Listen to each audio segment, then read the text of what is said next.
The rain hammered against the cracked windshield of my ancient Honda like bullets, each drop a small explosion that made me flinch. My fingers ached from gripping the steering wheel too tight, knuckles white under the dim glow of the dashboard. The smell of grease and cardboard filled the small space. 5 pizza boxes stacked on the passenger seat, their heat fogging up the windows. I could barely see the mansion's iron gates through the downpour, but the address glowed on my phone screen. 1847 Blackwood Estate. This was my 3rd delivery of the night, and my shift had started 6 hours ago.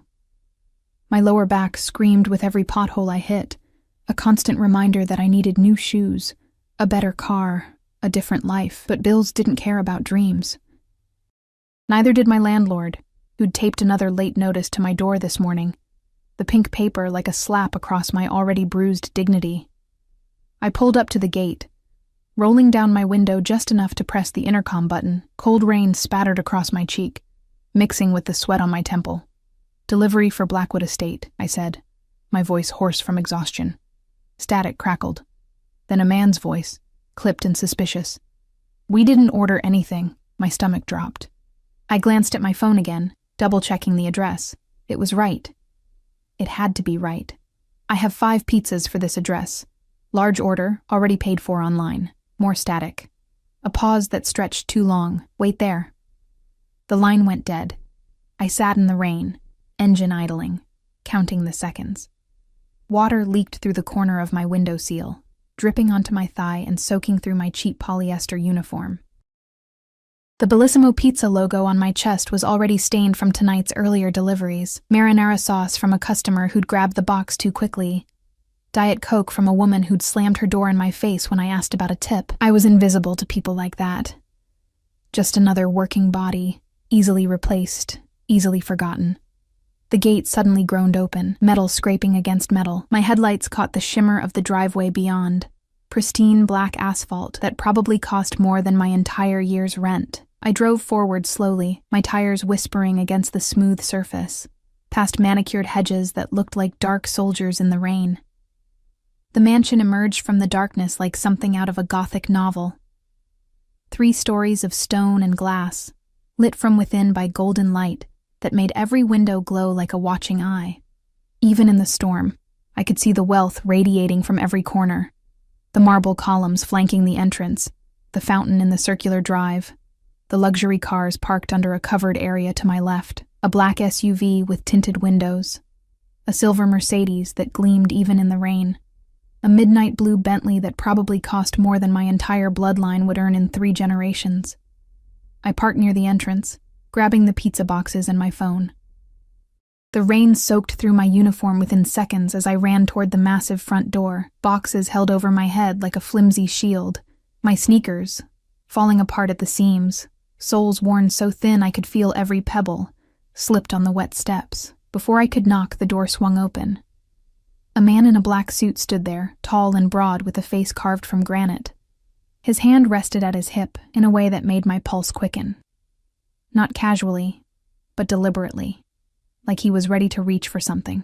Behind him, the foyer stretched like a cathedral, all white marble and crystal chandeliers that threw fractured light across walls hung with artwork that probably belonged in museums. "You're soaked," he said, but it wasn't sympathy in his voice. It was observation, cold and analytical. "It's raining," I replied, trying to keep my teeth from chattering. Water dripped from my hair, running down my neck and back. 5 pizzas, as ordered. We didn't order anything," he repeated. But his eyes were scanning the boxes, then me, then beyond me to my car. Looking for threats, I realized. This wasn't just a wealthy household, this was something else. Someone did. I held up my phone, showing him the order confirmation. "Paid online 20 minutes ago, this address." His jaw tightened. He pulled out his own phone, pressing it to his ear. "We have a situation," he said quietly, then stepped aside. "Come in. Don't touch anything." I hesitated. Every instinct told me to run back to my car, to call my manager and cancel the delivery, to get far away from whatever this was. But I needed this job, needed the paycheck at the end of the week, needed the tips that sometimes, rarely, added up to enough for groceries. I stepped inside, The warmth hit me first, then the smell. Expensive cologne, fresh flowers, and something else underneath. Cigar smoke, maybe. Or leather. My wet sneakers squeaked against the marble floor, leaving dark footprints that made me cringe. The man in the suit was speaking rapidly into his phone in a language I didn't recognize. Italian, maybe, or something close to it.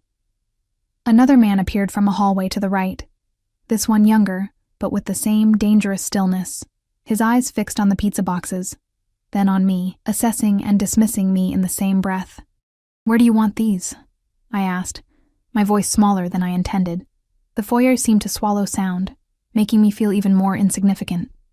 "Don't move," the first man said, still on his phone.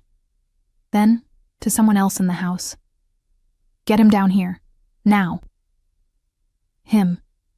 Someone important enough that a mysterious pizza delivery warranted immediate attention. I stood there, water pooling around my feet, feeling the weight of my exhaustion settle deeper into my bones. My shift was supposed to end 20 minutes ago. I still had to drive home through this storm, climb 3 flights of stairs to my apartment, and somehow find the energy to shower before collapsing into bed. Tomorrow I had the early shift at the diner. 6 hours of pouring coffee and dodging wandering hands for tips that barely covered gas money. A staircase curved up from the foyer, grand and sweeping, with an iron railing that looked hand-forged. I heard footsteps descending, deliberate and unhurried, and found myself holding my breath without knowing why. He appeared at the top of the stairs, and the entire atmosphere shifted. I'd delivered to wealthy neighborhoods before, seen men in expensive suits, encountered people who radiated money and privilege. But this was different. This was power, the kind that didn't need to announce itself, that simply existed like gravity or air. He wore all black, dress pants and a shirt with the sleeves rolled to his elbows, revealing forearms corded with muscle and marked with scars that told stories I couldn't read. Dark hair, slightly disheveled as if he'd been running his hands through it. A face that could have been handsome if it weren't so hard. All sharp angles and controlled intensity. But it was his eyes that caught me, held me frozen like a rabbit in headlights. They were dark, almost black in the chandelier light, and they looked at me with the kind of focus that made my skin prickle. Not with desire, not with kindness, but with assessment. Calculation. Like I was a puzzle piece that didn't fit the picture he'd assembled in his mind. He descended the stairs slowly, each step measured. The men in suits straightened, their postures shifting from alert to almost reverent. One of them spoke rapidly in Italian, gesturing to me and the pizzas. The man in black didn't respond. He just kept walking until he stood 3 feet away from me, close enough that I could smell his cologne. Something dark and woody, cedar maybe, with notes of bergamot, close enough that I could see the faint stubble along his jaw, the thin scar that ran from his left eyebrow into his hairline. Close enough that I felt truly, deeply afraid for the first time all night. "Who sent you?" His voice was quiet, almost soft, but it carried the weight of absolute authority. American accent, but with something underneath. Italian heritage maybe, or time spent elsewhere. "My manager." The words came out shaky. "Someone placed an order online. I'm just the delivery driver. Show me." I fumbled with my phone, nearly dropping it with my cold, trembling fingers. He took it from me, his hand brushing mine for just a second, warm against my frozen skin, and studied the screen. His expression didn't change, but something flickered in his eyes. Anger, maybe. Or recognition. "Marco," he said, not looking away from my phone, "trace this order. Now." The younger man pulled out a laptop from seemingly nowhere, fingers flying across the keys. The man in black handed my phone back to me, and our fingers brushed again. This time I noticed the ring on his right hand. Thick gold with a crest I didn't recognize, worn like a statement rather than decoration. "What's your name?" he asked. "Emma." My voice was barely a whisper. "Emma Reyes. Emma Reyes." He repeated it slowly, like he was committing it to memory. "How long have you worked for Bellissimo?" 3 months. "You always work nights?" "I work whenever they schedule me. Days at the diner, nights delivering pizza, weekends at..." I stopped myself. Why was I telling him this? What did my poverty have to do with mysterious pizza orders? "You work 3 jobs. It wasn't a question. I nodded. Something shifted in his expression. too quick to name.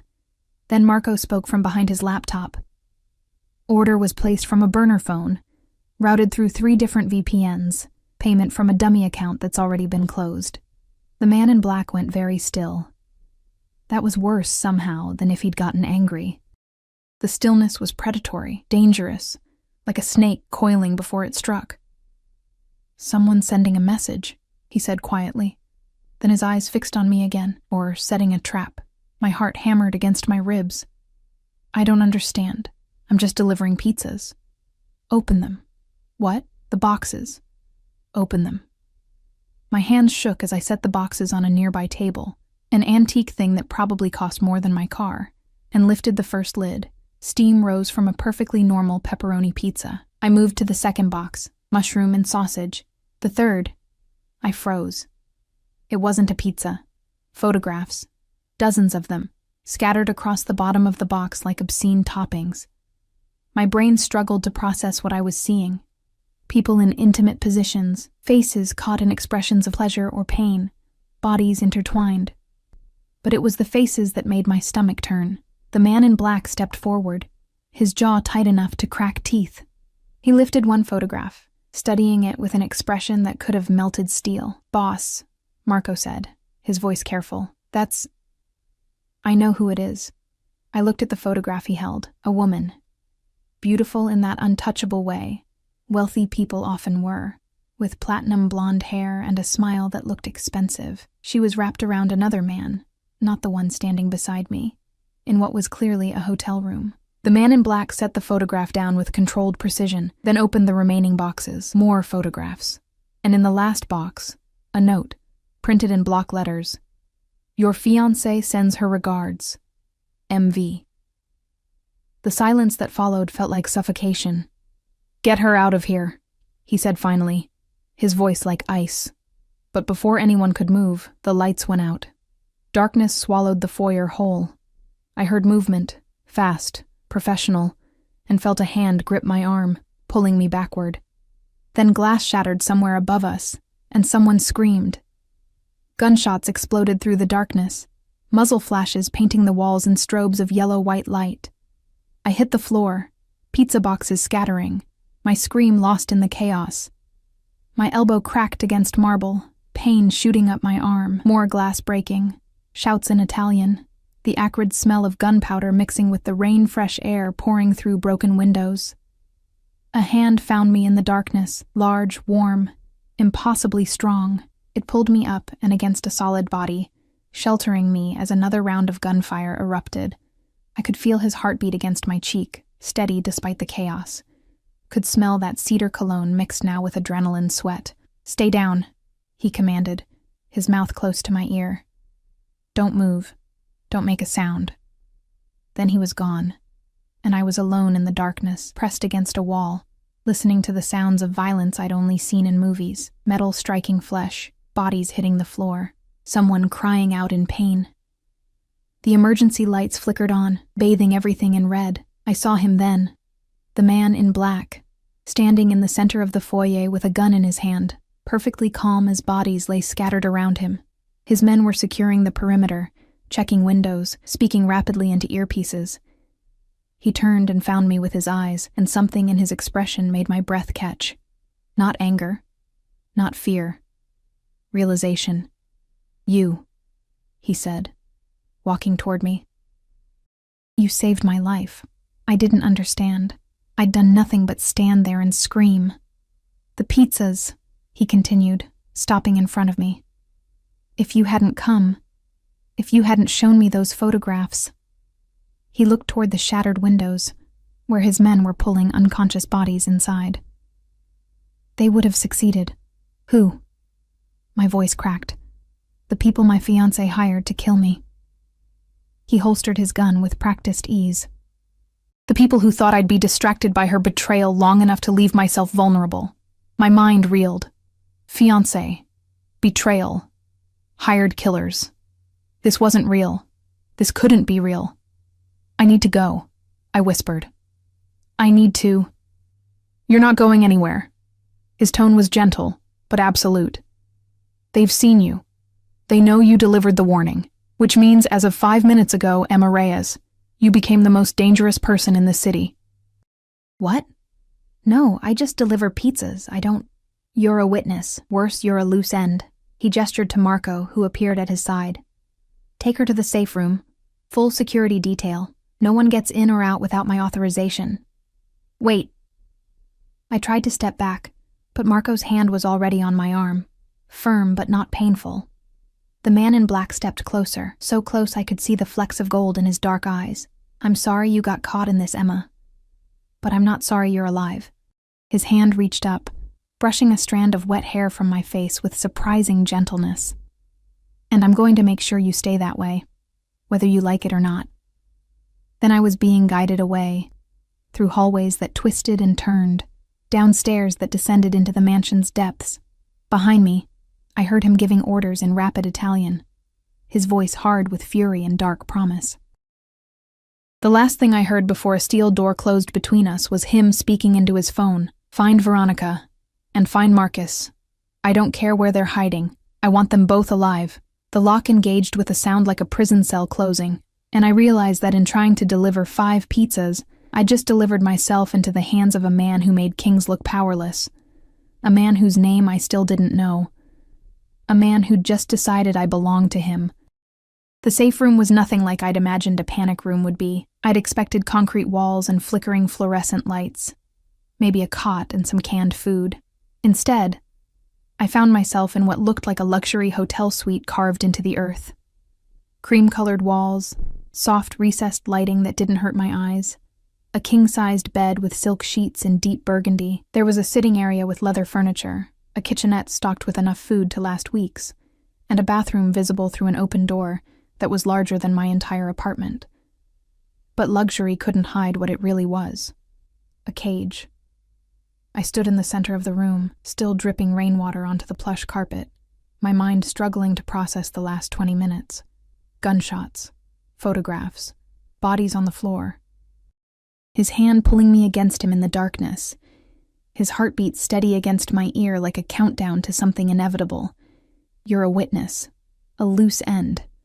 My knees gave out, and I sank onto the edge of the bed, my wet uniform soaking into the expensive fabric. My hands wouldn't stop shaking. I pressed them between my thighs, trying to create warmth, trying to ground myself in something physical and real. This wasn't happening. This couldn't be happening. I was supposed to finish my shift, go home, pay my rent. Tomorrow I had the breakfast rush at the diner. Mrs. Patterson always ordered 2 eggs over easy and wheat toast. Mr. Chen wanted his coffee black with exactly 2 sugars. Simple things, normal things. Not this. Not armed men and betrayal and a stranger who'd decided my life was his to control. A soft knock made me jump. The door opened before I could respond, and a woman entered carrying a stack of clothing. She was older, maybe 60, with silver hair pulled into a neat bun and kind eyes that seemed at odds with the bulletproof vest she wore over her blouse. Miss Reyes, she said in accented English. Italian. Definitely Italian. I'm Teresa. I manage the household. She set the clothes on the bed beside me. You need to get out of those wet things before you catch pneumonia. There's a shower, hot water, everything you need.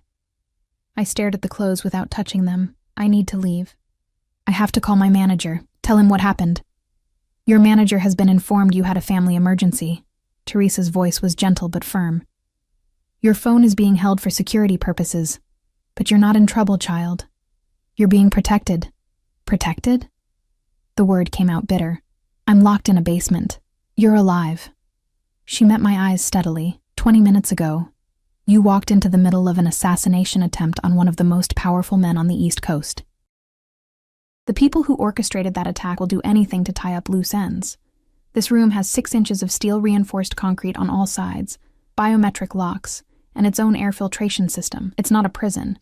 It's the only reason you'll see tomorrow. The casualness with which she said it made my stomach turn. Who is he? The man upstairs? Teresa studied me for a long moment, as if deciding how much to say. His name is Dante Russo, and if you're smart, you'll do exactly what he tells you.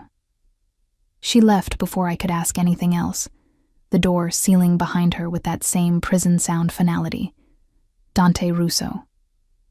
I repeated the name silently, testing its weight. It meant nothing to me, but the way Teresa had said it, with reverence and fear intertwined, told me it should. That I'd somehow missed something crucial about the world I'd been living in, blind to the darkness that moved beneath the surface of ordinary life. I looked down at my hands, still trembling, still stained with pizza grease and rainwater. I could smell myself, sweat and fear and cheap laundry detergent. The contrast between my reality and this room was so stark it felt obscene. Finally, I picked up the clothes Teresa had brought, soft gray sweatpants, a white cotton t-shirt, underwear still in the package, thick socks. Everything in my size, which should have comforted me but instead made my skin crawl. How did they know my size? Had they gone through my wallet? Run a background check in the 15 minutes since I'd arrived? The shower was almost painfully hot, steam filling the bathroom until I couldn't see my reflection in the mirror. I stood under the spray longer than necessary, watching the water circle the drain, wishing I could disappear down it like Alice through the rabbit hole, tumbling back into my own life. But when I finally emerged, wrapped in a towel softer than anything I'd ever owned, I was still here, still trapped. I dressed in the clothes they'd provided, my own uniform abandoned in a sodden heap on the bathroom floor. Without my phone, I had no idea what time it was. Late, definitely, maybe 2 or 3 in the morning. My body ached with exhaustion, but my mind was too wired to even consider sleep. I explored the room instead, opening drawers and cabinets with numb curiosity. Everything was fully stocked, toiletries, medications, even books on a shelf near the sitting area. I pulled one out at random, The Count of Monte Cristo. The irony wasn't lost on me. I was sitting on the couch, the book open but unread in my lap, when the door opened again. Dante Russo stepped inside, and the room suddenly felt smaller. He'd changed clothes, still all black, but a fresh shirt. No blood spatters that I could see. His hair was damp, pushed back from his face, and I realized he'd showered too, washing away evidence of whatever had happened upstairs after they'd locked me away. "You're not reading," he observed, closing the door behind him. "I'm not really in the mood for 18th century literature." A ghost of something, amusement maybe, flickered across his face. "Fair enough." He moved to the chair across from me, sitting with the kind of controlled grace that suggested violence was always one breath away. "How are you feeling?" The question was so absurd I almost laughed. "How am I feeling? I watched people try to murder you. I'm locked in your basement. My entire life just imploded." "How do you think I'm feeling?" "Angry," he said calmly. "Scared, confused, probably wondering if I'm going to kill you." My heart stuttered. "Are you?" "No." The word was absolute, no hesitation. "If I wanted you dead, Emma, you'd already be dead. I don't make a habit of keeping witnesses alive unless I have a reason." "And what's your reason?" He leaned forward, elbows on his knees, his dark eyes fixed on mine with that same unsettling intensity. "You saved my life tonight. Maybe not intentionally, but that doesn't change the outcome. Someone, my fiancée apparently, and her lover, orchestrated an elaborate plan to distract me with those photographs while their team breached my home. If you hadn't insisted on delivering those pizzas, if you hadn't shown me what was in those boxes," he paused, jaw tight, "I would have been upstairs, alone, reviewing security footage of Veronica's infidelity. Easy target. Instead, you were downstairs with me." "Instead, I was downstairs with you," he agreed. "And my men were on high alert because of the unusual delivery. We were ready when they came through the windows." I processed this slowly. So I accidentally foiled an assassination attempt by being too persistent about pizza delivery. Essentially. Something that might have been a smile touched the corner of his mouth, there and gone in an instant, though I suspect persistent is putting it mildly. "Teresa mentioned you work 3 jobs. I have bills." The words came out defensive. "Some of us don't have mansions and armed guards." "No," he said quietly. "You have something much more valuable. You have the kind of determination that keeps you standing when anyone with sense would collapse. You drove through a storm to deliver pizzas to a house that didn't want them, insisted on completing your job even when my security tried to turn you away. That kind of stubbornness." He tilted his head, studying me. "That's rare. Useful. I'm not useful to you. I'm a liability you're stuck with. You're both. He stood, moving to the kitchenette and pouring 2 glasses of water from the filtered tap. He brought one to me, and I took it because my mouth was desert dry. The people who attacked tonight, they failed. Which means they're desperate, sloppy, and extremely dangerous. They know you saw the photographs. They know you can identify faces, connect dots. They'll assume you're valuable to me now, which makes you a target. I set the glass down with shaking hands. You said I'm a loose end. They'll come after me to tie it up. They'll try. His voice dropped into something darker, more dangerous. They won't succeed. How can you be sure? Because you're under my protection now, and I protect what's mine. The possessiveness in his tone made my pulse spike. I'm not yours. I don't even know you. You know I'm the kind of man who people try to assassinate. You know I have the resources to keep you alive when your government won't. You know that 24 hours ago you were invisible to the world, one more struggling worker drowning in bills and exhaustion. He crouched in front of me, bringing himself to eye level. And you know that everything changed the moment you walked through my door. I wanted to argue, to tell him he was wrong, that I could go back to my life and pretend this never happened. But the words died in my throat, because I could see the truth in his eyes. Everything had changed. What happens now? I whispered. Now you stay here while I deal with the people who betrayed me. My men are tracking Veronica and Marcus Vitale, her lover apparently, and someone I once called friend. His jaw clenched, the only sign of emotion he'd shown. When I find them, they'll answer for this. And when the dust settles, we'll discuss your future. My future is delivering pizzas and pouring coffee. Your future is whatever I decide it is. He stood, looking down at me with an expression I couldn't read. I'm not a good man, Emma. I've done things that would make you run screaming if you knew the details. But I keep my word, and I protect what belongs to me. As of tonight, you belong to me. Not because I want to own you, but because it's the only way to keep you alive. And if I refuse, then you'll be dead within 48 hours. He said it matter-of-factly, like he was discussing the weather. Marcus Vitale runs the second-largest operation on the East Coast. He has resources, connections, and no conscience. The moment you leave my protection, you're a loose end waiting to be cut. Tears burned behind my eyes, but I refused to let them fall, so I'm a prisoner. You're alive. He moved toward the door, then paused with his hand on the handle. There's food in the kitchen, books on the shelf, a television in the cabinet, everything you need. Teresa will check on you in a few hours. If you need anything, use the phone on the wall. It connects directly to security. I need my life back. He looked at me over his shoulder, and for just a moment, I saw something almost like regret in his eyes. I know, but that life would get you killed, and I've decided I prefer you breathing. He opened the door. Try to get some sleep, Emma. Tomorrow is going to be complicated. Then he was gone, and I was alone again with my thoughts and the oppressive weight of silk sheets and steel walls. I didn't sleep.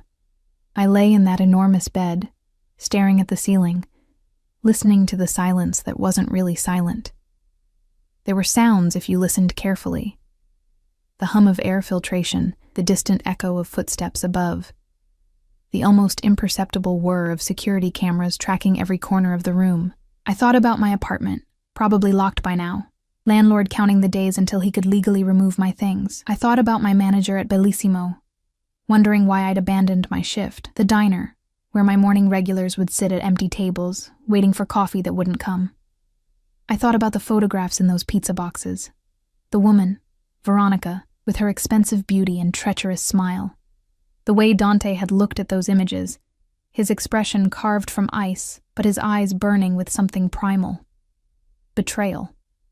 I understood that feeling. My ex-boyfriend had emptied our joint account and disappeared 6 months ago, leaving me with his debts and an eviction notice.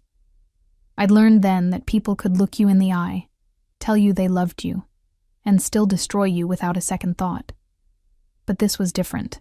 This was betrayal with teeth, with consequences measured in bullets and blood. Somewhere above me, Dante Russo was hunting the people who'd tried to kill him, and I was caught in the middle, a random variable in someone else's war. I must have dozed eventually, because I woke to Teresa entering with a tray of breakfast. Eggs, toast, fresh fruit, coffee that smelled like heaven.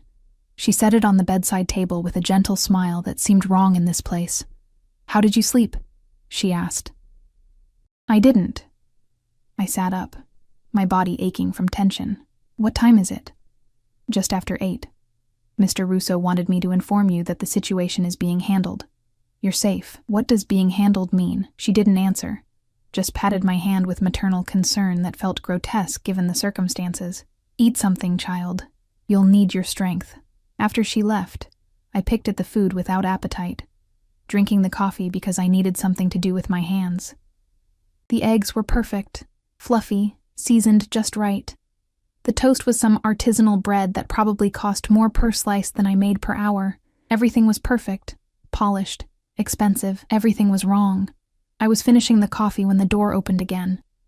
Dante entered, and I noticed immediately that something had changed. There was blood on his shirt cuff, just a spot, easy to miss. But I saw it. His knuckles were bruised, split across 2 fingers. His hair was disheveled, and there was a wildness in his eyes that made my instincts scream danger. "We need to talk," he said. I set down the coffee cup carefully. About the fact that Veronica is dead, Marcus is missing, and you're the only person who can identify the third person in those photographs. He moved closer, and I could smell gunpowder on him, mixed with that cedar cologne. The man she was with wasn't Marcus. It was his brother, Antonio. Which means this goes deeper than a simple affair. My mind struggled to process. She's dead? Car accident. Very convenient timing. His tone suggested he didn't believe it was an accident at all, which leaves Antonio in the wind and me with questions that only you can answer. "I don't know anything. I just delivered. You saw the photographs." He pulled his phone from his pocket, swiping through images. Crime scene photos, I realized with horror. Bodies. Blood. He turned the screen to me. "Is this the man from the photographs?" I looked despite wanting to look away. A man's face, pale in death, eyes open and staring. I tried to match it to my memory of those intimate images, but everything was jumbled, fear making my thoughts thick and slow. I don't know. Maybe? I barely looked at them. Try harder. His voice was still calm, but there was steel underneath. "This is important, Emma." I forced myself to study the Dark photograph hair, more carefully. Strong jaw, a scar near his left ear, and suddenly I remembered. Yes, that scar. Visible in one of the photographs where Veronica had been kissing his neck. "Yes," I whispered, "that's him." Dante's expression went dark. "Antonio Vitale, Marcus's younger brother and my former business partner." He pocketed the phone. "This wasn't just about killing me. This was about a power play. Take me out, frame it as a crime of passion, and Marcus assumes control of everything I've built." But his brother was sleeping with my fiancée, probably with Marcus's blessing. Create the affair, document it, use it as distraction and motivation.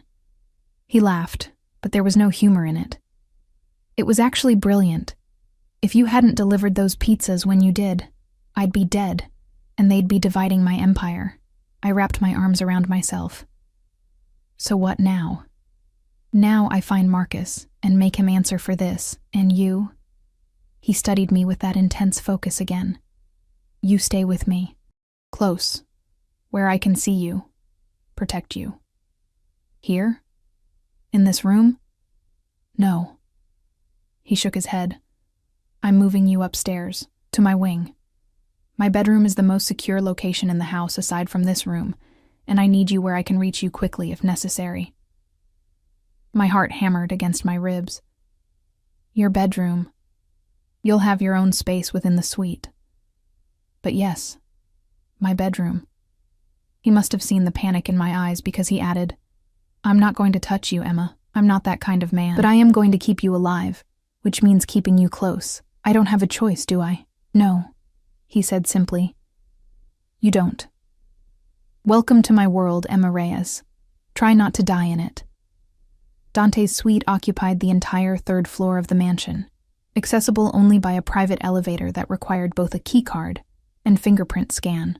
I stood beside him in the cramped space, hyper-aware of every breath, every slight movement that brought his arm closer to mine. The elevator smelled like him, that cedar cologne mixed with something darker, more primal. Blood and gunpowder and expensive leather. The doors opened onto a hallway that was more like a gallery, walls lined with art that even I, with my complete lack of education on the subject, recognized as valuable. Old masters, probably, the kind of paintings that belonged in museums, not private homes.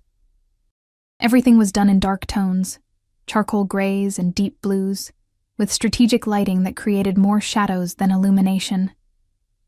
"This way," Dante said, his hand hovering near the small of my back without quite touching, a gesture of guidance that felt like ownership. The suite itself was enormous. Floor-to-ceiling windows overlooked the estate grounds, now visible in morning light that revealed the damage from last night's attack. Shattered glass being replaced by workers who moved with quiet efficiency, bullet holes in the stone facade already being repaired. The room was decorated with the same masculine elegance as the rest of the house. Dark wood furniture, leather chairs, a bed large enough to sleep 4 people comfortably. But it was the security that caught my attention.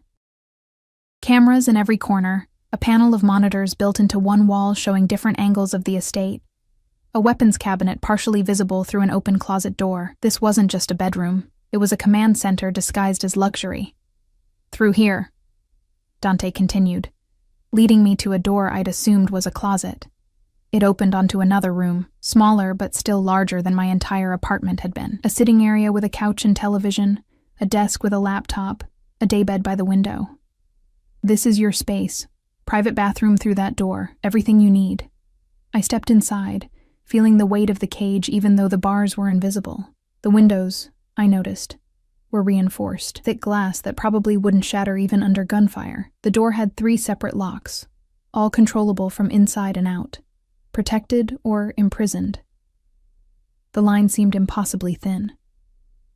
"Teresa will bring your meals here unless I request your presence," Dante said from the doorway. His shoulder leaned against the frame, arms crossed, watching me with that unnerving focus.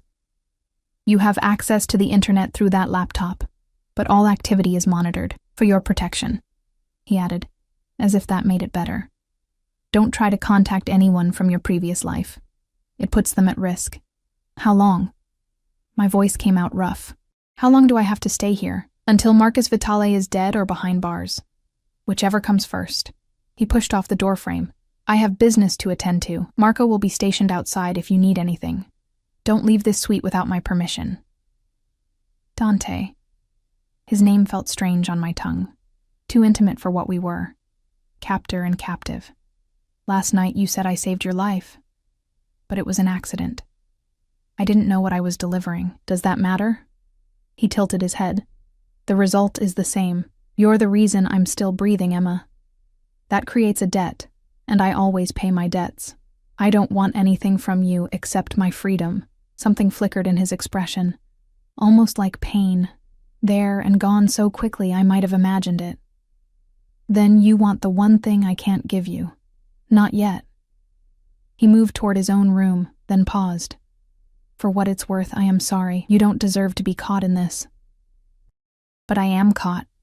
"Yes," he agreed quietly. "You are."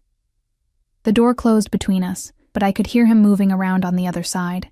The rustle of clothing, the splash of water, the low murmur of his voice as he spoke to someone on the phone. Italian again. Too rapid for me to catch even if I understood the language, but the tone was unmistakable, cold, calculating, deadly. I sank onto the couch, my legs suddenly unable to hold me.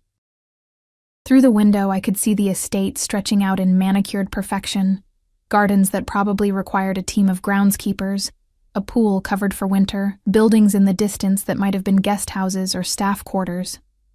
Walls surrounded everything, topped with cameras and what looked like motion sensors. Beautiful and deadly, just like the man who owned it. The laptop beckoned from the desk. I moved to it almost against my will, opening the browser and immediately searching for Dante Russo. The results made my blood run cold. Hundreds of articles, news reports, FBI investigations. The words leaped out at me. Alleged organized crime, suspected money laundering, witnesses disappeared, connection to multiple homicides. And photographs. Dante in expensive suits leaving courthouses, Dante at charity galas with beautiful women on his arm. Dante's face in FBI wanted posters that had been withdrawn after witnesses recanted their testimony. I was reading about a ghost, a man who moved through the world leaving destruction in his wake, but never quite getting caught, protected by fear and money and violence. My hands shook as I scrolled through articles about his family, the Russo crime family, one of the oldest on the East Coast, with connections to everything from construction to shipping to casinos. His father had been gunned down 5 years ago, and Dante had taken over the empire at 28. Since then, he'd consolidated power, eliminated rivals, expanded territory, and I was sleeping 20 feet away from him. A soft knock made me jump. Teresa entered with a gentle smile, carrying bags that she set on the daybed. "Mr. Russo asked me to bring you proper clothing. I've estimated your sizes, but if anything doesn't fit, just let me know." I stared at the bags. Designer labels I recognized from window shopping I could never afford. "This is too much. Mr. Russo insists you be comfortable." She began unpacking. Jeans, sweaters, dresses, undergarments still in their packaging, shoes in multiple styles. Everything expensive, everything my size. He also wanted me to tell you that Dr. Chen will be visiting this afternoon for a health check. Standard procedure. I'm not sick. You were in shock last night. Mr. Russo wants to ensure you're physically well. Teresa's hands were gentle as she organized the clothes in the closet. "He may seem harsh, child, but he takes care of what's his." There was that phrase again. What's his? "I'm not his," I said firmly. "I'm just someone who got caught in the wrong place at the wrong time." Teresa looked at me with something like pity. "You're someone who saved his life. Whether you understand it or not, that makes you his. In his world, debts like that don't go unpaid." She left me alone with new clothes and the weight of her words. I spent the next few hours in a strange fugue state, neither fully awake nor asleep. I tried on the clothes because I had nothing else to do. Everything fit perfectly, which was somehow more disturbing than if they'd been wrong. I showered again, using products that smelled like lavender and vanilla, trying to scrub away the feeling of being watched even though I was alone. The laptop called to me repeatedly. I researched Marcus Vitale, finding articles about his own criminal empire, his rivalry with Dante, the tentative peace between their organizations that had held for 3 years. I found Veronica's obituary. A car accident, just as Dante had said. Her vehicle found at the bottom of a ravine. No other details. No mention of foul play. But I remembered the way Dante had said, "convenient timing." And I wondered if the accident had been quite so accidental. Doctor. Chen arrived at 3, escorted by Marco, who waited outside the door while the doctor examined me with professional efficiency. Blood pressure, pulse, a check of my pupils. She asked about sleep, appetite, any physical pain. I answered mechanically, aware that Marco was listening to every word through the open door. "You're showing signs of stress and exhaustion," Dr. Chen said, writing something on her tablet. "But physically, you're healthy. I'm going to prescribe something to help you sleep, just for a few nights. Your body needs rest to process trauma." "I don't want medication. I understand. But Mr. Russo was very clear that your health is a priority." She handed me a small bottle of pills. "Just one before bed. They're mild, non-addictive. They'll help." After she left, I stared at the pills, wondering if they were for my health or to keep me compliant. I set them aside, determined not to take them, but by nightfall, exhaustion was clawing at my mind so viciously that I reconsidered. Dante appeared at my door as twilight painted the windows purple. He'd changed into casual clothes, black jeans and a gray sweater that made him look almost human, almost. "Join me for dinner," he said. It wasn't a question. I followed him to a dining area in his suite, a table set for 2 with silver and crystal that caught the candlelight. The food appeared within minutes, brought by staff who moved like ghosts, there and gone without speaking, without making eye contact with me. "You've been researching me," Dante said, cutting into his steak with precise movements. "Marco informed me you spent several hours on the laptop. My appetite vanished. You said I had access to the internet." "You do. I didn't say it wasn't monitored." He took a bite, chewing thoughtfully. "What did you learn?" That you're a criminal. That people who cross you tend to disappear. That the FBI has been trying to arrest you for years. I met his eyes across the table. That I should be terrified of you. And are you? Terrified? I considered lying, but something about his expression told me he'd know. Yes. Good. He set down his fork. Fear keeps you smart. Smart keeps you alive. But Emma? He leaned forward slightly. I want you to understand something. The things you read about me, most of them are true. Killed people. Built an empire on violence and fear. But I've never hurt someone under my protection. I've never broken my word once given. And I've decided you're worth protecting, which means you're safer with me than anywhere else in this city, because I saved your life, because you're innocent. The word came out almost tender. In my world, that's rarer than diamonds. You work 3 jobs to pay your rent. You deliver pizzas in storms. You insist on completing your task even when armed men tell you to leave. That kind of genuine goodness, he shook his head. It deserves protection. I'm not good, I'm just poor. You're both. And you don't see the difference, which makes you extraordinary. He picked up his wine glass, swirling the deep red liquid. Tell me about your family. The change in subject threw me. Why? Because I want to know who you are beyond the frightened girl sleeping in my suite. I'm not a girl. I'm 24. Answer the question, Emma. There was that tone again, soft but absolute, the voice of someone accustomed to being obeyed. I found myself answering despite wanting to stay silent. My mother died when I was 16. Cancer. My father left before I was born. No siblings. I've been on my own for 8 years. The words came out flat, rehearsed from years of explaining my situation to landlords and loan officers. I put myself through community college working retail. Graduated with a degree in accounting that got me exactly nowhere. Now I work 3 jobs and still can't afford health insurance. That's my story. Not exactly extraordinary. Dante listened with that focused attention that made me feel like every word mattered. You survived. Built a life from nothing. That's more extraordinary than you think. It's just survival. It's not noble or special. It's both. He stood, moving around the table until he was standing beside my chair, close enough that I could feel the heat radiating from him. You don't see yourself clearly, Emma. You think you're ordinary, forgettable, just another face in the crowd, but you're not. You have fire underneath all that exhaustion, stubbornness, pride. It's why you work yourself to death rather than ask for help. Why you delivered those pizzas despite the storm and my men trying to turn you away. His hand reached out, and I froze, but he only tucked a strand of hair behind my ear.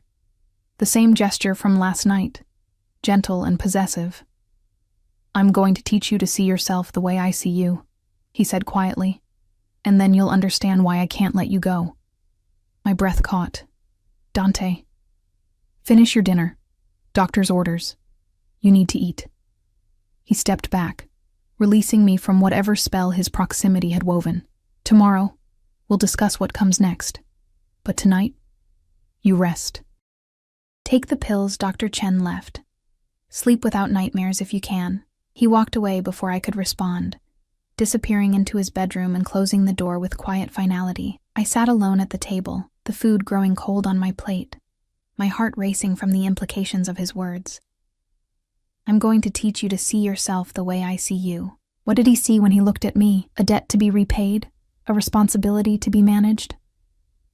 Or something else? Something more dangerous that I didn't want to name. That night, I took one of Dr. Chen's pills. Not because Dante had told me to, but because I couldn't face another night staring at the ceiling, trapped in the endless loop of fear and confusion. I dreamed of photographs scattered like cards, of gunshots echoing through marble halls, of dark eyes watching me with an intensity that felt like being consumed. And underneath it all, a voice whispering words I couldn't quite hear, promises wrapped in threats, protection that felt like possession. When I woke, sunlight was streaming through the windows, and I could hear movement in Dante's room. The shower running, his voice speaking Italian into the phone, business conducted before most of the world was awake. I'd slept through the night for the first time in years, and somehow that terrified me more than anything else. 3 days passed in a strange suspension of reality. I woke each morning to find breakfast waiting in my sitting room, prepared by invisible hands while I slept. I spent my days reading from Dante's extensive library, watching the security monitors when Marco wasn't looking, learning the rhythms of the house. Staff moved through the halls like clockwork. Gardeners at dawn, housekeepers mid-morning, security rotations every 6 hours. Everything precise, controlled, deadly efficient. And every evening, Dante appeared at my door with the same invitation that wasn't really an invitation. Join me for dinner.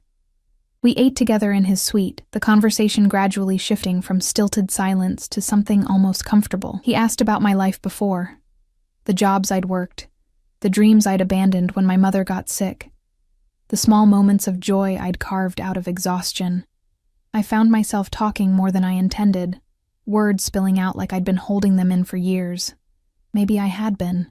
In return, he told me carefully edited pieces of his own story.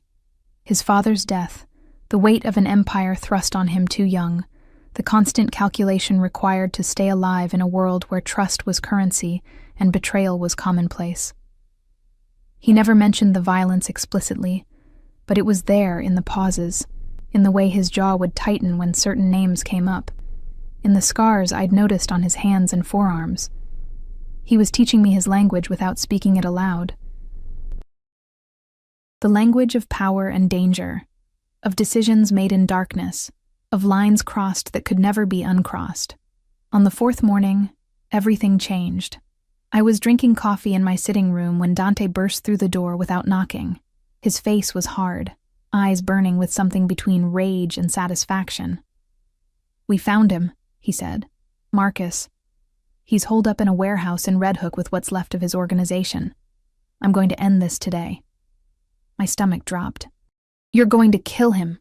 I'm going to make him answer for what he did.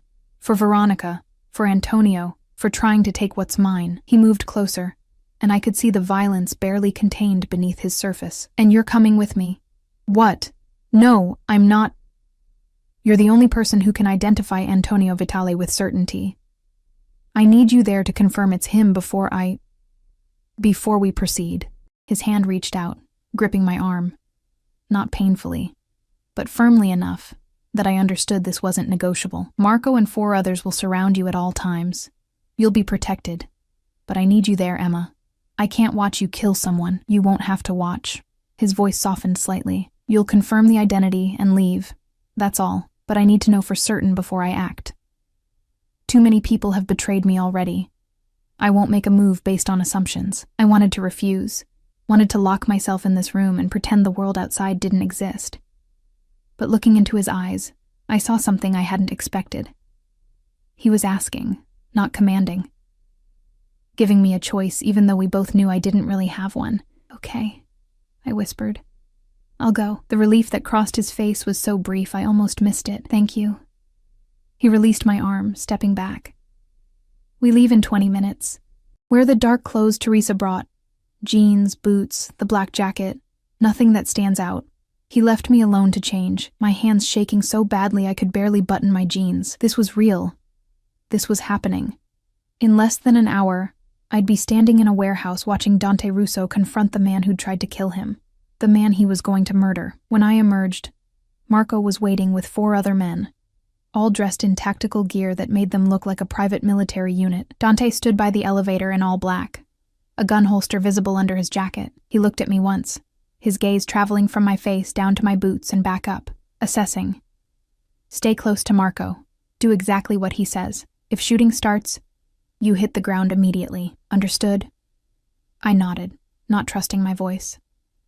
The drive to Red Hook took 40 minutes through morning traffic. I sat in the back of an SUV with tinted windows so dark I could barely see out, Dante in the front passenger seat speaking rapid Italian into his phone. Marco sat beside me, silent and alert, his hand resting on the weapon at his hip. The warehouse district was exactly what I'd imagined from movies, abandoned buildings and rusted shipping containers. The smell of salt water and decay, heavy in the air. Our convoy of 3 SUVs pulled up to a nondescript building with broken windows and graffiti-covered walls.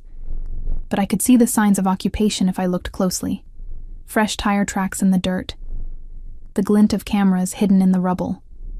a door that looked rusted shut but probably wasn't. Dante exited the vehicle, and immediately a dozen men materialized from the other SUVs, forming a perimeter. Marco touched my arm. "Stay between us. Eyes forward. Don't speak unless Mr. Russo asks you a direct question." We moved toward the warehouse as a unit, Dante at the front with an authority that made even his own men keep their distance. He didn't knock on the door, just pushed it open like he owned the place, like he owned everything he touched. The interior was dim, lit by hanging work lights that cast harsh shadows, and there, in the center of the space, tied to a chair with blood on his face, was a man I recognized from the photographs. Marcus Vitale. He looked up as we entered, his eyes finding Dante with a mixture of defiance and fear. "Dante, I wondered when you'd find me. Did you really think you could hide?" Dante's voice was conversational, almost pleasant, which somehow made it more terrifying. "Did you think I wouldn't tear this city apart looking for you? It was worth a shot." Marcus spat blood onto the concrete floor. "You've gotten soft, Russo. Your father would never have let a woman distract him the way Veronica distracted you. Veronica's dead." Dante said it casually, watching Marcus's reaction. "Car accident. Very tragic." Of course, we both know it wasn't an accident. Marcus's jaw tightened. "I had nothing to do with that." "No? Then who did?" Dante circled the chair like a predator. "Who killed your brother Antonio after he tried to assassinate me? Who's been systematically eliminating everyone involved in this pathetic coup attempt?" "Antonio's dead." For the first time, genuine emotion flickered across Marcus's face. Grief, quickly masked by anger. "You killed my brother. I killed the man who tried to murder me in my own home. The man who was sleeping with my fiancée as part of your elaborate distraction." Dante stopped in front of Marcus, leaning down until they were eye level. "Did you really think I wouldn't figure it out? That I'd be so consumed by Veronica's betrayal that I'd leave myself vulnerable? It should have worked." Marcus's voice was bitter. "You were supposed to be upstairs, alone, reviewing those photographs. My team was in position. It was perfect. It would have been." Dante straightened. "Except for one variable you didn't account for." He gestured, and Marco gently pushed me forward. "Emma, come here." My legs felt like water, but I moved forward until I stood beside Dante. Marcus's eyes found me, and I saw the moment he recognized me. Or rather, didn't recognize me. I was nobody to him, just another face. "This is Emma Reyes," Dante said, his hand coming to rest on the small of my back. The touch was possessive, claiming, "She delivered the pizzas that saved my life. She's the reason your plan failed, Marcus." A 24-year-old woman working 3 jobs just to survive. And she brought down your entire operation without even knowing it. Marcus stared at me with something like disbelief. Her? All this because of a pizza delivery girl? Because of someone with enough integrity to insist on doing her job properly, Dante corrected. "Something you know nothing about." He turned to me. "Emma, I need you to look at the photographs on my phone and confirm something for me." He pulled out his phone, swiping to an image. Antonio Vitale, the man I'd identified before. "Is this the man from the photographs with Veronica?" I looked at the screen, then at Marcus, understanding what Dante was really asking. Was I certain enough to condemn a man to death based on what I'd seen? "Yes," I said, my voice steadier than I felt. "That's him." "You're sure?" "Yes." Dante pocketed his phone, satisfaction flickering across his features. "Thank you, Emma. Marco, take her outside." "No." The word came out before I could stop it. Both men turned to look at me, Dante with surprise, Marcus with curiosity. I want to hear it. I want to hear him admit what he did. Dante studied me for a long moment, something shifting in his expression. Then he nodded slowly. "Stay behind me." He turned back to Marcus. "Tell me about the plan. All of it." "Who else was involved?" Marcus laughed, the sound wet and painful. "Why would I tell you anything? You're going to kill me either way." "True." Dante pulled his gun with casual ease, the movement so practiced it looked choreographed. "But I can make it quick, or I can make it last days. Your choice." The warehouse went silent except for Marcus's labored breathing. I could feel the tension in every man around us, weapons ready, waiting for the order. It was supposed to be simple, Marcus finally said. Veronica seduced Antonio, documented the affair. We'd send you the photos, wait for you to lose focus. My team would breach during your distraction, make it look like a crime of passion. Antonio would take the fall. I'd position myself as the grieving friend helping stabilize your organization. And within 6 months, everything you built would be mine and Veronica. She was supposed to disappear after. New identity, new life, set up somewhere tropical. Marcus's face twisted. I underestimated your reach. I didn't think you'd get to her so quickly. I didn't. Dante's voice was ice. Someone else did. Someone who wanted to tie up loose ends. Was it your father? Marcus's silence was answer enough. He killed her, I whispered, horror crawling up my spine. His own son's lover, he just— Welcome to my world, Emma. Dante didn't look at me, his eyes fixed on Marcus, where family means nothing compared to power, where betrayal is expected and loyalty is a weakness to exploit. He raised the gun, pointing it at Marcus's head. Any last words? Yeah. Marcus met his eyes without flinching. Your father was weak too. That's why he died. That's why you'll die. Someone always comes for the crown, Russo. Always. The gunshot was impossibly loud in the enclosed space. I flinched, turning away. But not before I saw Marcus's head snap back. Saw the blood, saw the moment life left his eyes. My stomach heaved, and I pressed my hand over my mouth, fighting the urge to vomit. Dante lowered the gun, holstering it with the same casual efficiency he'd drawn it. Clean this up, he told his men. Make it look like internal conflict. Let his father wonder if he's next. Then he was beside me, his hand on my elbow, steady and warm. Come on, let's get you out of here. Marco guided me outside while Dante stayed behind, issuing orders I couldn't hear over the ringing in my ears. The morning sun felt wrong, too bright, too normal for what had just happened. I stood by the SUV, gulping air, trying to process the fact that I'd just watched someone die, that Dante had killed him with less emotion than I'd shown firing a difficult customer at the diner. When he finally emerged, there was blood on his hands, literally. He wiped them on a cloth one of his men provided, the gesture perfunctory, like he was cleaning off dirt rather than evidence of murder. Get her home, he told Marco. I have other business to handle. No. I found my voice, though it shook. I'm not going back alone. You said I'd be safe with you. You killed a man in front of me. The least you can do is face me. Something flickered in his eyes. Respect, maybe. He dismissed his men with a gesture, and suddenly we were alone by the SUV, the warehouse looming behind us like a monument to violence.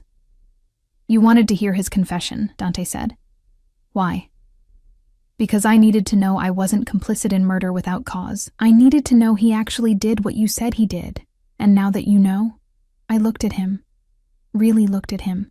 Seeing the man beneath the monster everyone else saw. Seeing the scars, the exhaustion, the weight of 1,000 impossible decisions. Now I know you're exactly who you said you were. Not a good man, but a man who keeps his word. Does that make you feel better or worse? I don't know yet. I wrapped my arms around myself. But I know I can't go back to that room and pretend this didn't happen. I can't sit in your golden cage and eat your food and wear your clothes and forget that you're a killer. Then what do you want? The question hung between us like a challenge. I want honesty, I said finally. I want to know what happens next. Not what you think I want to hear. The truth. What's my future, Dante? What happens to the girl who accidentally saved the mob boss? He stepped closer, and I forced myself not to retreat. His hand came up, cupping my face with surprising gentleness, his thumb brushing across my cheekbone. The truth? His voice was low, intimate despite the violence we'd just left behind. The truth is, I've spent 4 days watching you, learning you, and I've realized something dangerous. What? I don't want to let you go. The words were raw, honest in a way I hadn't expected. Not because you're a witness, not because I owe you a debt, because in 4 days, you've become something I didn't know I was missing. Something real in a world built on lies. My breath caught. Dante, I'm not asking you to feel the same way. I'm not asking you for anything except time. His hand dropped from my face. Stay with me. Not as a prisoner, but as something else. Let me show you that I can be more than what you saw in that warehouse. That I can protect you, provide for you, give you a life where you don't have to work yourself to death just to survive. In exchange for what? Your presence, your honesty, your willingness to see me as more than a monster. He smiled, but it was edged with something like sadness. I know what I'm asking is insane. I know you have every reason to run from me. But I'm asking anyway because apparently, Emma Reyes, you've made me forget how to be practical. I should have said no, should have demanded he let me go, find a new city, start over somewhere far from his world of blood and betrayal. But looking into his eyes, seeing the vulnerability he was offering me like a gift, I found myself hesitating. I need time to think. Take all the time you need. He opened the SUV door. But think about it in the car. We have somewhere else to be. Where? His smile turned almost boyish. Your apartment. I'm having your things moved to my house. And before you argue, he continued as I opened my mouth, your landlord already filed eviction papers. The building isn't safe, and you haven't paid rent in 2 months. So either your belongings get thrown on the street, or I rescue them. Your choice. He'd already made the decision for me, again. But somehow this time I didn't mind as much. I climbed into the SUV, and Dante settled beside me, close enough that our thighs touched. The proximity felt different now, less threatening, more intentional, like he was testing boundaries, seeing how much closeness I'd allow. As we drove back into the city, leaving the warehouse and Marcus Vitale's body behind, I realized something that should have terrified me. I was getting used to this. The violence, the control, the way Dante moved through the world like he owned it. I was adapting to his darkness, learning to see in shadows, and I wasn't sure if that made me strong or broken. My apartment building looked even more depressing in daylight than it had in the rain-soaked darkness of my memory. Cracked concrete steps, peeling paint on the door frames, windows patched with cardboard where glass should have been. I'd lived here for 18 months, and I'd never really seen it. Too exhausted, too focused on survival to notice how far I'd fallen. But seeing it through Dante's eyes, watching him take in the poverty with that unreadable expression, shame burned through me like acid. 3rd floor, I said quietly, leading him upstairs that creaked ominously under our combined weight. Marco and 2 other men followed at a distance, their presence making the narrow hallway feel claustrophobic. My door had a bright pink eviction notice taped to it, the words "Final Warning" stamped across the top in angry red letters. Dante tore it down without comment, crumpling it in his fist as I fumbled with my keys. The lock stuck. It always stuck. And I had to jiggle the key just right while pushing the door with my shoulder. The familiar frustration of it, the practiced dance I'd performed 1,000 times, suddenly felt humiliating with him watching. "Let me," Dante said, his hand covering mine on the key. His touch was warm, steady, and somehow the lock turned smoothly under his guidance. The door swung open onto my life. 1 room. That's all it was. A studio apartment with a kitchenette in the corner, a bathroom barely big enough to turn around in, and a mattress on the floor because I'd sold my bed frame 6 months ago to make rent. My few belongings were scattered around. Clothes folded on plastic bins that served as a dresser, textbooks from community college stacked in the corner, a single photo of my mother on the windowsill. It was clean, at least. I'd always kept it clean, scrubbing the floors on my hands and knees because I couldn't afford a mop, wiping down the walls to hide the water stains. But cleanliness couldn't disguise the crushing poverty of it, the way every surface screamed struggle and failure. Dante stood in the doorway, taking it all in with that focused intensity. I wanted to explain, to justify, to make excuses for why I'd let myself sink this low. But the words caught in my throat because what could I say? That I'd tried? That I'd worked myself sick trying to climb out of this hole? He could see that. He could see everything. "This is where you came home after delivering my pizzas," he said finally, his voice carefully neutral. "This is what you were protecting when you insisted on finishing your shift. It's not much, but it was mine." I moved to the plastic bins, starting to pull out clothes with shaking hands. I'll just grab a few things and Emma. He caught my wrist, stopping me mid-motion. Look at me. I didn't want to. Didn't want to see pity or disgust or whatever expression he was wearing. But his grip was gentle, insistent, and finally I turned to face him. You lived like this, he said softly. Worked 3 jobs, 60-hour weeks, and still couldn't afford basic necessities. And when I asked you what you wanted, you said freedom. Not money, not comfort, not revenge on the world that put you here. Just freedom. What's your point? My point is that you're extraordinary, and you don't even see it. His free hand came up, cupping my face the way he had outside the warehouse. Most people in your situation would have given up, taken shortcuts, made compromises, sold pieces of themselves for comfort. But you didn't. You kept fighting, kept working, kept your integrity intact even when it would have been easier to let it go. I didn't have a choice. Everyone has choices. You chose dignity over ease, every single day. That's not weakness, Emma. That's strength most people can't even imagine. Tears burned behind my eyes, and I blinked them back furiously. Don't. Don't make me into something I'm not just because you feel guilty for keeping me locked up. I don't feel guilty. His thumb brushed away a tear that had escaped despite my efforts. I feel grateful, and I feel determined to give you what you deserve. Not a cage, but a real life.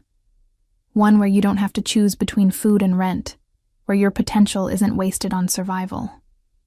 In exchange for what? I pulled away from his touch, wrapping my arms around myself. You keep saying you want my presence, my honesty. But what does that mean? What exactly are you asking from me? Dante was quiet for a moment, his dark eyes searching mine. Then he moved to the window, looking out at the view of brick walls and fire escapes that had been my only scenery for 18 months. When I was 26, he said, his voice low. My father told me something I've never forgotten. He said the hardest part of our world isn't the violence or the betrayal. It's the loneliness. Everyone wants something from you. Everyone has an angle, a scheme, a reason to smile while plotting your downfall. You can't trust anyone completely, can't let your guard down, can't show weakness or vulnerability because it will be used against you. He turned back to me, and I saw something raw in his expression. He was right. For 5 years since his death, I've been exactly what this world requires. Hard, calculating, merciless. I've built an empire on fear and respected only power, and I've been completely, utterly alone. His hands flexed at his sides like he wanted to reach for me but was holding himself back. Then you walked into my house soaking wet, insisting on delivering pizzas to a man who could have killed you without a second thought. And you looked at me like I was just another customer, not a monster. Like I was human.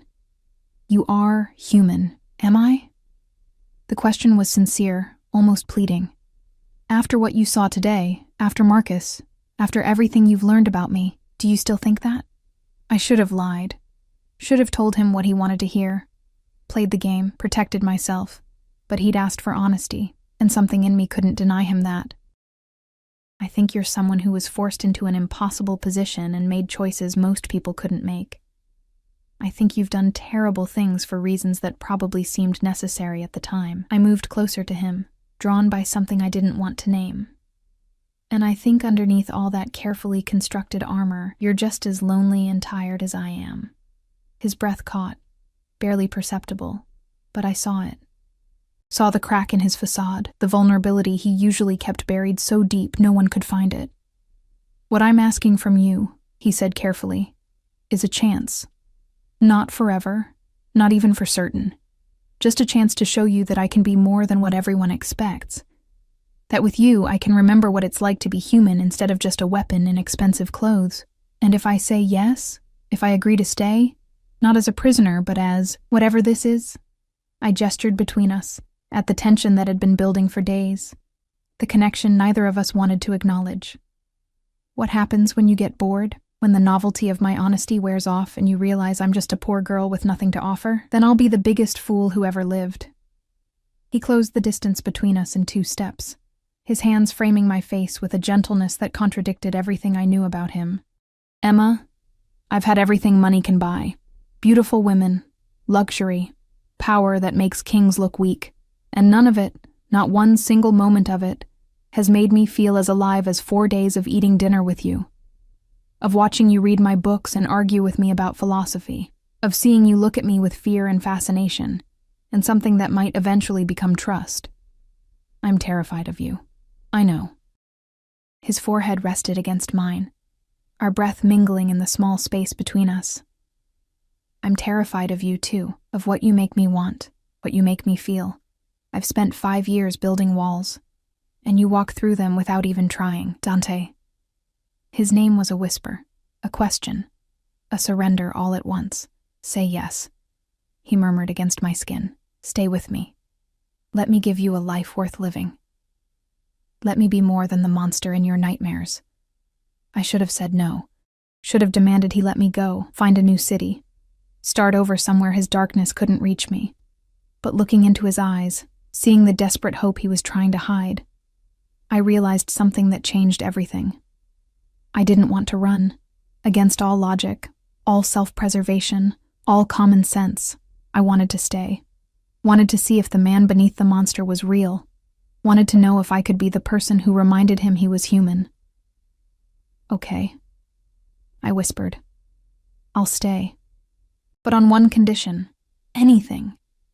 No more lies, no more half-truths or careful editing.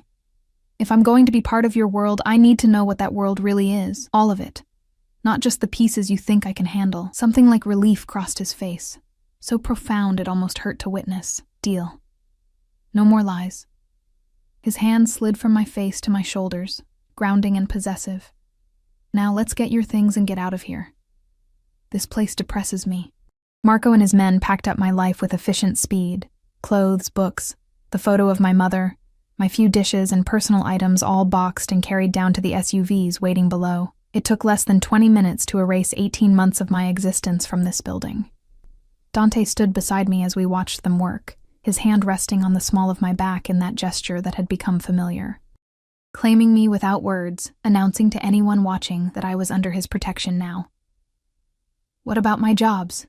I asked, as we descended the stairs one final time. The diner, the pizza place, the weekend shifts at the grocery store. Handled. Teresa called your managers this morning with believable stories about family emergencies and relocations. You'll receive final paychecks, good references if you ever need them. He helped me into the SUV, sliding in beside me. Though if I have my way, you'll never need to deliver another pizza in your life. I like that job sometimes, I said, surprising myself with the truth of it. Meeting different people, driving through the city. It wasn't all bad. Then we'll find you something you like better. College courses, if you want to finish your degree. Work in one of my legitimate businesses. Or just time to figure out what you actually want instead of what survival demands. His hand found mine, fingers intertwining. You have options now, Emma. That's what I'm offering you. Choice. The drive back to the mansion was quiet, comfortable in a way that shouldn't have been possible given everything that had happened. But somehow, sitting beside Dante with the city rolling past the tinted windows, I felt something I hadn't experienced in years. Safe. It was an illusion, probably, a temporary peace before the next storm. But I let myself sink into it anyway. Let myself imagine a future where I didn't have to count pennies or skip meals or work until my body gave out. The mansion looked different when we arrived. Less like a prison. More like a possibility. Dante walked me back to his suite, but this time he didn't leave me at the door to my room. Instead, he guided me to his sitting area, pouring 2 glasses of wine from a bottle that probably cost more than my yearly rent had been. To new beginnings, he said, raising his glass. I clinked mine against his, the crystal singing softly, to honesty. We drank, and then he set his glass down with careful deliberation. There's something you need to know about what happens next. My stomach tightened. The other condition you mentioned, Marcus Vitale's death will create a power vacuum. His father will retaliate. Other organizations will try to move in on his territory. It's going to get messy, possibly violent. His eyes held mine steadily. I'll protect you through all of it, but you need to understand. My world doesn't pause for grief or second thoughts. It keeps moving, and you'll be moving with it. I understand. Do you? He leaned forward, intensity radiating from him. Because I need you to be certain, Emma. Once you're truly part of this, there's no going back. You'll see things, know things, be connected to me in ways that make you complicit. The FBI, rival families, anyone who wants to hurt me, they'll see you as a target, as leverage. Your innocence won't protect you anymore. I stopped being innocent the moment I delivered those pizzas. I set down my own glass, meeting his intensity with my own. And I stopped being a victim the moment I decided to stay. So yes, Dante, I understand. I'm choosing this with my eyes open. The smile that crossed his face was devastating. Genuine joy mixed with possessive satisfaction. Then welcome to the family, Emma Reyes. He stood, offering me his hand, and I took it without hesitation. He pulled me to my feet and into his arms in one smooth motion, his embrace solid and warm and overwhelming. I could feel his heartbeat against my cheek, steady and strong, a reminder that beneath all the violence and power was just a man, a dangerous man, a complicated man, but still, just a man. I promise you, he murmured into my hair, I will make you happy. However long this lasts, whatever we become to each other, I will give you a life worth living. And I promise you, I replied, my arms tightening around him, I'll remind you every day that you're more than what they made you, that you're capable of gentleness and trust and everything else you think you lost. We stood like that for a long time, two broken people finding something like wholeness in each other's arms. Outside, the sun was setting, painting the room in shades of gold and amber. Tomorrow would bring new challenges, new dangers, new tests of whatever this fragile thing between us was. But tonight, we had peace. We had honesty. We had each other. 3 months later, I stood in Dante's office watching him negotiate a truce with the Vitale family. Marcus's father had been persuaded that cooperation was more profitable than revenge. I'd learned the language of his world by then, understood the delicate balance of power and fear that kept everything functioning. I'd also discovered I had a talent for it, for reading people, for finding the leverage points that made them cooperate. Dante had made me his unofficial advisor, the person he consulted before major decisions, and I'd surprised us both by being good at it. You're smiling, Teresa said, appearing at my elbow with coffee. She'd become something like a friend, teaching me the intricacies of running Dante's household, protecting me from the staff who still didn't quite know what to make of the boss's live-in girlfriend, because that's what I was now, not a prisoner. Not a witness, but Dante Russo's partner in every sense that mattered. I'm thinking about how different my life is from 3 months ago, I admitted. How I went from delivering pizzas in a rainstorm to negotiating peace treaties. And are you happy? I considered the question carefully. Was I happy? Living in luxury while knowing it was built on violence, sleeping beside a man who'd killed more people than I could count, being complicit in a world that existed outside the law? Yes, I said finally, surprising myself with the certainty of it. I'm happy. That night, Dante and I lay in his enormous bed, our bed now, since I'd stopped pretending I needed my own room weeks ago, watching the city lights through the windows. I have something for you, he said, rolling onto his side to face me. He produced a small box from the nightstand, velvet and elegant. My heart stuttered. Dante, it's not what you think. Or maybe it is. I don't know anymore. He opened the box to reveal a ring. Not a diamond, but a deep red ruby set in platinum, surrounded by smaller stones that caught the light. In my family, rubies represent loyalty and protection. My father gave one to my mother when she agreed to truly join our world, to be his partner, instead of just his wife. I stared at the ring, understanding the weight of what he was offering. Are you asking me to marry you? I'm asking you to be my family, my partner, my equal. His hand cupped my face, thumb brushing across my cheekbone in that gesture that had become so familiar. I'm asking you to choose this life, this world me. Not because you're trapped, but because you want to. Because we make each other better, stronger, more human. Tears blurred my vision as I looked at this impossible man who'd somehow become my entire world. Yes, He slipped the ring onto my finger, a perfect fit, because of course he'd known my size. And then his mouth was on mine, kissing me with a passion that had been building for 3 months. We'd been careful until now, cautious about crossing lines that couldn't be uncrossed. But tonight, with his ring on my finger and his promise between us, careful didn't matter anymore. We made love slowly, tenderly, learning each other's bodies the way we'd learned each other's minds. He was gentle with me, reverent, treating me like something precious instead of just another possession.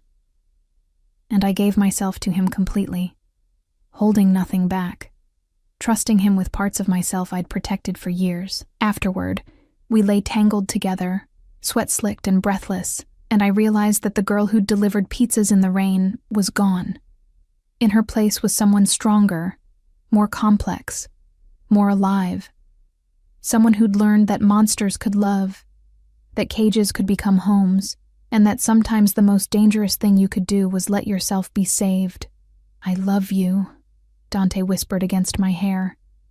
The words raw and honest. I didn't think I was capable of it anymore, but you proved me wrong about so many things.